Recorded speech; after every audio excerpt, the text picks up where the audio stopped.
નમસ્કાર દર્શક મિત્રો, આપ નિહાળી રહ્યા છો સાઈ ગ્રુપ મીડિયા હાઉસ દ્વારા સંચાલિત નવસારી લાઈવ અને ઝટપટ ન્યૂઝ 2024 લોકસભા ઇલેક્શન હવે થોડા દિવસોની અંદર ડિક્લેર થઈ જશે અને ઇલેક્શન પહેલાં લાગુ પડી જશે આચારસંહિતા. જ્યારે આચારસંહિતા લાગુ પડી જાય છે ત્યારે કોઈપણ પ્રકારના નવા કામો તમે હાથમાં લઈ શકતા નથી સિવાય કે આવશ્યક સેવાઓ. તો ત્યારે નવસારી વિજલપોર નગરપાલિકાની મુલાકાત લેવામાં આવી. નવસારી વિજલપોર નગરપાલિકાની અંદર ચૂંટાયેલા સભ્યોની સાથે સીધો વાત કરવાનો પ્રયાસ કર્યો કે તમારા વિસ્તારની અંદર આવતા વિકાસના કામોને કેટલો વેગ આપવામાં આવ્યો છે અથવા તો કેટલા વિકાસના કામો થઈ ચૂક્યા છે અને કયા વિકાસના કામો બાકી છે. આ વિશે જ્યારે અમે પ્રતિક્રિયા લેવાની શરૂઆત કરી તો ત્યારે 1 બાય 1 જેટલા પણ કોર્પોરેટરો અથવા તો હોદ્દેદારો અમને નગરપાલિકાની અંદર મળ્યા તેમની સાથે સીધી વાત કરવાનો અમે પ્રયાસ કર્યો. તો સૌપ્રથમ પાલિકા પ્રમુખ આ વિશે શું જણાવી રહ્યા છે ચાલો આપણે સાંભળીએ. નમસ્કાર, હું નવસારી વિજલપોર નગરપાલિકા પ્રમુખ મિનલબેન અલ્પેશભાઈ દેસાઈ, વોર્ડ નંબર 12માં રહું છું. અને આચારસંહિતા પહેલાં લાગે એ પહેલાં અમારા જે વિવિધ વોર્ડના કામો છે લીધા છે તે અમે પૂર્ણ કરી દઈશું આચારસંહિતા પહેલાં, અને જે બાકી છે તે પણ અમે પૂર્ણ કરવાના પ્રયત્ન કરીશું. અને અત્યાર સુધીમાં અમારા ટાઉન હોલ, બોક્સ ગટર, છાપરા, વરસાદી ગટર એ બધા કામો અત્યારે પ્રગતિમાં છે. અને જ્યારે એ આચારસંહિતા પતી જાય પછી અમે તરત જ એ કામ પાછા અમે હાથ પર લઈશું. તો તમે જોશો એ મુજબ કે પાલિકા પ્રમુખે પોતાની ચેમ્બરમાંથી પ્રતિક્રિયા આપી કે એમના દ્વારા લેવાયેલા કામો અથવા તો જે વિકાસના કામો છે એ ક્યાં સુધી પૂર્ણ થયા છે. તો આ જ વિશે વિસ્તૃત માહિતી મેળવવાનો એક પ્રયાસ અમે ઉપપ્રમુખની સાથે કર્યો, કારણ કે પાલિકા પ્રમુખ જો નવસારીનું પ્રતિનિધિત્વ કરતા હોય તો ઉપપ્રમુખ જે ખરા વિજલપુરનું પ્રતિનિધિત્વ કરે છે એ સ્પષ્ટપણે દેખાય છે. તો ત્યારે ઉપપ્રમુખની સાથે વાત કરવામાં આવી. ઉપપ્રમુખે શું જણાવ્યું ચાલો આપણે સાંભળીએ. નવસારી વિજલપોર નગરપાલિકાની અંદર વિવિધ વિસ્તારોની અંદર જે કામો જે તે નગરસેવકો દ્વારા મૂકવામાં આવ્યા છે તે કામોની ઘણા કામોની ટીએસની મંજૂરી પણ આવી ગઈ છે. અને અમે આજે પણ સૂર્યનગર વિજલપોર ખાતે બી ખાતમુહૂર્તનો કાર્યક્રમ છે 4 વાગે, અને બીજા અન્ય કામોના ખાતમુહૂર્ત બી ટૂંક સમયમાં થશે. અને લોકસભા પહેલાં અમે એ બધા કામો પૂર્ણતાને આરે લઈ જઈશું. સાથે જ વાત કરવામાં તો આપ ઉપપ્રમુખ સિવાય પોતાના વોર્ડના પ્રતિનિધિ પણ છો, તો આપના વોર્ડની અંદર કયા કામોને અગ્રેસરતા આપશો આપ? અમારા વોર્ડની અંદર છેલ્લા 3 વર્ષમાં જ્યારથી નવસારી વિજલપોર નગરપાલિકાનું શાસન છે તે સમયગાળા દરમિયાન ઘણા રસ્તાના કામો, પાવર બ્લેકના કામો, ડ્રેનેજના કામો પણ થયા છે. અને આગામી સમયની અંદર અમારા અત્યારે જ ખાતમુહૂર્ત આજે 4 વાગે છે, અને બ્લોકના કામો છે. ત્યાર પછી અમારા 1-2 રસ્તાના કામો બી અમે આ સાથે પૂર્ણ કરીશું. અને ખૂબ જ ટૂંકા ગાળાની અંદર આ બધા કામો પૂર્ણ થઈ લોકોને સુખાકારી માટેના પૂરા પ્રયત્નો અમારા દ્વારા થશે. फालूदा मिक्स की इतनी सारी वैरायटीज रिफ्रेश के पास है. अगर आपको भी चाहिए रिफ्रेश के फालूदा मिक्स की इतनी सारी वैरायटीज तो फिर सर्च करो, क्लिक करो, लाइफ को रिफ्रेश करो. તો એ જ પ્રમાણે અમે રમેશભાઈ વાળા કે જેમની સાથે પણ વાત કરી, અને રમેશભાઈ વાળા જે કોર્પોરેટની સાથે ચેરમેન પણ છે તેઓ શું જણાવી રહ્યા છે ચાલો આપણે સાંભળીએ. મારા રમેશભાઈ, આરોગ્ય ચેરમેન, સેનેટરી ખાતું ડિપાર્ટમેન્ટ અને વોર્ડ નંબર 2ના કોર્પોરેટર. મારા વિસ્તારમાં બનતી જે કામ છે બાકી તે પૂર્ણ કરવામાં આવશે આચારસંહિતા પહેલાં, અને અત્યારે ચાલુ છે. અને આજે ખાતમુહૂર્ત છે 4 વાગે, એમાં કામ મારા વોર્ડના બાકી છે તે ખાતમુહૂર્તમાં આવી ગયેલા છે. એટલે આચારસંહિતા પહેલાં લગભગ બધા કામો પૂર્ણ થઈ જશે. આચારસંહિતા પહેલાં જે કામ બાકી છે ને એ પૂર્ણ થઈ જાય. અને આપણા વોર્ડમાં કોઈ સમસ્યા અથવા તો જે કામ આપણે અગ્રેસર રીતે પૂર્ણ કરવાની કંઈક તૈયારી?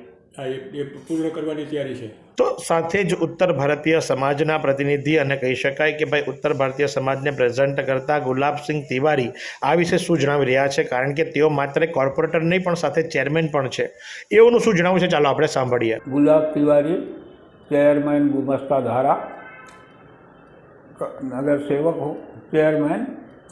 और हमारे लारी गल्ला में तो अच्छा काम चल रहा है, सब मेहनत भी कर रहे हैं और बढ़िया भी है. कोई ऐसा काम नहीं है जो अधूरा है. और यहाँ मार्केट में सबको मतलब बना के देने वाले हैं दुकान. अभी यही थोड़ा अधूरा काम रह गया है और तो सब अच्छा काम चल रहा है. तो आचार संहिता से पहले वो पूर्ण हो पाएगा या फिर आचार संहिता लग जाएगी तो वो काम रुक जाएगा? आप क्या सोच रहे हैं, कब तक ये पूर्ण होने की संभावना है? हमारा तो इच्छा है कि ये आचार संहिता लगने के पहले काम हो जाए तो अच्छा है. अभी देखो ऊपर वाले क्या मर्जी है। આ સુંદર સૃષ્ટિને નિહાળવા માટે હજારો લોકો પાસે દ્રષ્ટિ નથી અને એ ત્યારે જ શક્ય બને જ્યારે કોઈ ચક્ષુદાન કરે. તો તમારા સ્વજનો સાથે મળી એક સુનિશ્ચય લઈએ. ચક્ષુદાનને પરિવારની પરંપરા બનાવીએ. Visit Sant Punit Chakshu bank, Rotary eye institute Navsari. Call 7069006329. તો સાથે જ શાસક પક્ષના નેતા, જી હા, શાસક પક્ષના નેતા, કારણ કે જ્યારે પક્ષ ચાલતો હોય તો ત્યારે એક નેતા હોય અને જેનું શાસક પક્ષના નેતા તરીકેનું જવાબદારી હોય અને ત્યારે તેઓ ઇલેક્શન પહેલાં, કારણ કે હવે ગમે ત્યારે ઇલેક્શનની શરણાઈઓ વાગી શકે છે અને ઇલેક્શનની શરણાઈઓ વાગતાની સાથે જ જે ખરું એ આચારસંહિતાની શરૂઆત કરી દેવામાં આવશે. તો હિતેશભાઈ શું જણાવી રહેશે, ચાલો આપણે સાંભળીએ. મારું નામ હિતેશ ગેવરિયા, હું વોર્ડ નંબર 1માં છું, કોર્પોરેટર છું અને નગરપાલિકામાં શાસક પક્ષ નેતા તરીકે છું. આજે અમારા મહત્ત્વના વોર્ડ નંબર 1ના મહત્ત્વના બધા જ કામો પૂર્ણ થઈ ગયા છે અને આચારસંહિતા લાગવાના એવા એંધાણ ચાલે છે અત્યારે. અને આચારસંહિતા લાગે તેની પહેલાં અમારા મહત્ત્વના કામો જે છે તે સૌથી મોટું કામ છે અમારા તળાવનું, જેમાં ડ્રેનેજનું પાણી ઉભરાઈને આવે છે. એ કામ પણ મંજૂરી આવી જ ગઈ છે, પ્રાદેશિક મંજૂરી લેવાઈ જ ગઈ છે. એટલે વહેલી તકે આચારસંહિતા લાગે તેની પહેલાં એ કામ લઈ લેવાના છે. અને નાના મોટા જે બ્લોક પેઇંગના કામ છે એની બી મંજૂરી મળી ગઈ છે. તે બધા કામો અમે વહેલી તકે પ્રમુખશ્રી અને અમારા એક્સી ચેરમેનશ્રી તરફથી કામો પતાવી દઈશું. તો આ પ્રમાણે તમે જોશો તો નવસારી વિજલપોર નગરપાલિકાની અંદર આજરોજ નવસારી લાઈવની ટીમ ગઈ હતી અને નવસારી લાઈવની ટીમે ત્યાં શક્ય હોય એટલા તમામ કોર્પોરેટરની સાથે વાત કરવાનો એક પ્રયાસ કર્યો હતો અને એ પ્રયાસ દરમિયાન કોર્પોરેટરે પોતાની પ્રતિક્રિયાઓ આપી હતી અને એમની પ્રતિક્રિયાઓની અંદર મહત્તમ કામો પૂર્ણ થઈ ગયા છે એવું જ સૌ દ્વારા જણાવવામાં આવ્યું હતું.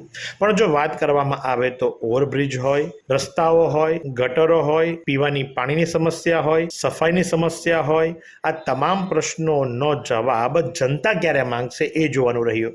કારણ કે આ જ પ્રતિનિધિઓ તમારા આંગણે આવશે વોટ માંગવા માટે અને એમના દ્વારા કહેવામાં આવતા જો કામો પૂર્ણ થઈ ચૂક્યા હોય તો વોટ ચોક્કસ એમને જ મળવો જોઈએ. તો હવે જોવાનું એ જ રહ્યું કે ઇલેક્શન પહેલાં કેટલા કામો પૂર્ણ થાય છે અને કયા ચાલુ કામો અટકાવી દેવામાં આવશે. કારણ કે પછી ઓવરબ્રિજ હોય અને ઓવરબ્રિજને લગતા પ્રશ્નો હોય, રસ્તાના પ્રશ્નો હોય, રીકાર્પેટિંગના પ્રશ્નો હોય, પાણીના પ્રશ્નો હોય, વેરાના પ્રશ્નો હોય કે અન્ય પ્રશ્નો હોય, આ તમામનું નિચોડ હવે ઇલેક્શનની અંદર સૌને ખ્યાલ આવશે. આમ તો સૌ જાણો જ છો કે ઇલેક્શન એ માત્ર એક પ્રક્રિયા જ રહી ચૂકી છે, પણ વોટ કોને પડશે એ પહેલેથી જ નક્કી થઈ ચૂક્યું છે. તો આ પ્રમાણે આવા અવનવા સમાચારો માટે નિહાળતા રહો નવસારી લાઈવ અને ઝટપટ ન્યૂઝ.